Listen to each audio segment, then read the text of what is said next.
My friends, I'm so glad we got through the first couple episodes of this series without a hitch, and now it's time to dig into one of the most controversial topics about top-down mixing, EQ curves. Now, I can understand why this is a big issue in theory. No two mixes are the same, so how can one apply a general EQ curve and expect it to translate across multiple projects or songs? Well, by the end of this video, you'll have some tips for finding ones that work specifically for you. So, what's happening, fam? Miami here with JST, and I've been experimenting with a few different ways of approaching this, but the one that kind of works for me is something I like to call the blanket remover. The point of this EQ curve is to make your mix sound a lot less dull with a couple of simple moves. The first thing you want to do is add a top-end shelf. I like to do this around 8K as that's a beautiful starting frequency that our ears love to hear. It especially makes vocals and drums shine and feel more alive. A couple dB ought to do the trick, but anything more than 3 is just overkill in my opinion. You're going to want to follow this up by taking some 400 to 600 hertz out. Somewhere in this area, you're bound to find some mud that's making your mix feel cloudy, and that's never what we want to aim for when we're mixing, right?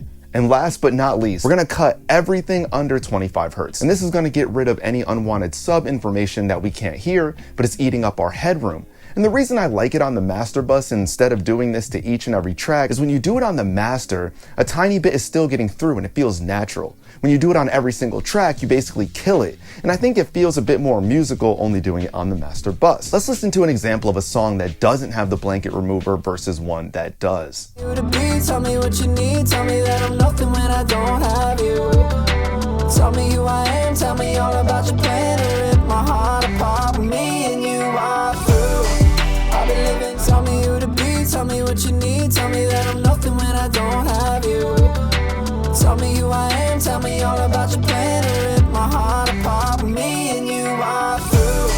I've been living into... You see the difference there? Sounds like an entirely new mix, and that's without even putting any additional processing on the master bus. The power of EQ is seriously crazy when you think about it. But yeah, that would be my first approach when trying to deal with an EQ curve to apply. Those moves usually feel good on just about any mix. And the next mix topic I'm gonna go into is the smiley face EQ curve. When you're trying to apply a general smiley face EQ curve, the idea is to boost the low end and high end with a shelf to give the appearance of, well, a smile. And nothing would give me more of a smile than if you all hit that subscribe button, notification bell, and like button if you're loving the content. Transition game is still crazy. But back to the smiley face EQ curve. Some people advise against it because it can give the allure that the mix is more exciting because of the top end sizzle that's added and the weight of the low end. But it doesn't necessarily mean the mix is better overall. I think getting the mids right is usually the difference between a pro mix and a mediocre one. So I can see the scrutiny behind it, but it does work. Let's dive into how to approach this. The first thing you want to do is get a high shelf going. You see how that's a common theme, right? And you'll want to boost around 10K on this one. That's usually the sweet spot for the shelf, and then you're going to want to do a low shelf boost at around 100 hertz. And this is going to accentuate the bass and kick drum and embrace the low end more than trying to stifle it in a master. Let's take a listen to this and see how it works out in the mix. Tell me what you need, tell me that I'm nothing when I don't have you. Tell me who I am, tell me all about your plan, or rip my heart apart with me and you are through. I've been living, tell me who to be, tell me what you need, tell me that I'm nothing when I don't have you.